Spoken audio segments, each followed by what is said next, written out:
Welcome to BM Rayalaseema mother food vlogs. మన ఛానల్ని ఆదరించే ప్రతి ఒక్కరికి నా హృదయపూర్వక నమస్కారములు. ఇవాళ చాలా సింపుల్గా మసాలా ఓట్స్ చేశాము. ఒక చిన్న ఐడియాతో మీ బ్రేక్ఫాస్ట్ని వెరైటీగా యమ్మీగా చేసుకోండి.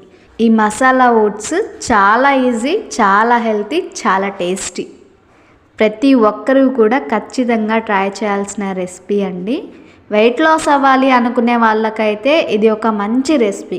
దీన్ని డైలీ వాళ్ళ డైట్లో తీసుకున్నట్లయితే ఖచ్చితంగా వెయిట్ లాస్ అవుతారు. అలాగే ఎదిగే పిల్లలకైతే ఇది ఒక మంచి ప్రోటీన్ ఫుడ్. రెసిపీని చివరి వరకు మిస్ అవ్వకుండా చూసి ప్రతి ఒక్కరూ ఖచ్చితంగా ట్రై చేయండి. చాలా మంచి బ్రేక్ఫాస్ట్ని ఎంజాయ్ చేస్తారు. ప్రాసెస్లోకి వెళ్దాము. ముందుగా స్టవ్ ఆన్ చేసి ప్యాన్లో 2 టేబుల్ స్పూన్స్ ఆయిల్ వేసి వేడెక్కాక ఓ స్పూన్ ఆవాలు, ఓ స్పూన్ జీలకర్ర వేసి చిటపటలాడించి ఓ స్పూన్ పచ్చిశనగపప్పు వేసి బాగా దూరగా వేయించుకోవాలి. అలాగే సన్నగా తరిగిన ఉల్లిపాయలు, రుచికి సరిపడా సాల్ట్, సన్నగా తరిగిన పచ్చిమిర్చి, ఓ టేబుల్ స్పూన్ అల్లం వెల్లుల్లి పేస్ట్ వేసి పచ్చివాసన పోయేంత వరకు వేయించుకోవాలి. ఇలా బాగా కలుపుతూ పచ్చివాసన పోయేంత వరకు వేయించుకోవాలి. ఇదిగో ఇలా ఈ టైప్లో వేగిన తర్వాత సన్నగా తరిగిన బీన్స్, కొద్దిగా కరివేపాకు వేసి కలుపుతూ వీటితో పాటు బాగా మంచి రంగు వచ్చేంత వరకు వేయించుకోవాలి. ఇలా కలుపుతూ ఒక 2 నిమిషాల పాటు వేయించుకుంటే ఇవన్నీ ఇలా బాగా వేగిపోతాయి. ఇప్పుడు ఇందులోనే సన్నని టమాటో తరుగు వేసి మెత్తగా ఉడికించుకోవాలి. చూడండి, టమాటో ఇలా మెత్తగా ఉడుకుతుండగా ఈ మధ్యలో కొద్దిగా పసుపు, రుచికి సరిపడా కారం, ఓ spoon garam masala, 1 spoon Maggi masala వేసి బాగా ఈ మసాలాలన్నీ వీటికి పట్టే విధంగా కలుపుతూ పచ్చివాసన పోయేంత వరకు వేయించుకోవాలి. చూడండి, ఇలా మసాలాలన్నీ ఫ్రై అయ్యి ఇలా ఆయిల్ పైకి తేలాలి.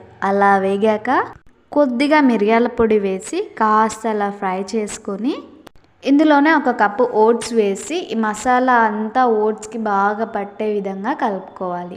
ఈ మిరియాల పొడి ముందే వేయకుండా ఈ స్టేజ్లో వేసుకోవడం వల్ల మసాలా ఓట్స్కి ఈ మిరియాల ఫ్లేవర్ పట్టి స్పైసీగా చాలా బాగుంటుంది. ఇలా ఓట్స్ని బాగా కలిసేలా కలుపుకొని సరిపడా నీళ్ళు, 1 కప్పు ఓట్స్కి 2 కప్పుల నీళ్ళు వేసి బాగా కలిపేసి ఉప్పు సరిపోయిందో లేదో చూసుకొని అవసరం మేరకు అడ్జస్ట్ చేసుకొని మూత పెట్టి కాసేపు ఓట్స్ని ఉడికించుకోవాలి.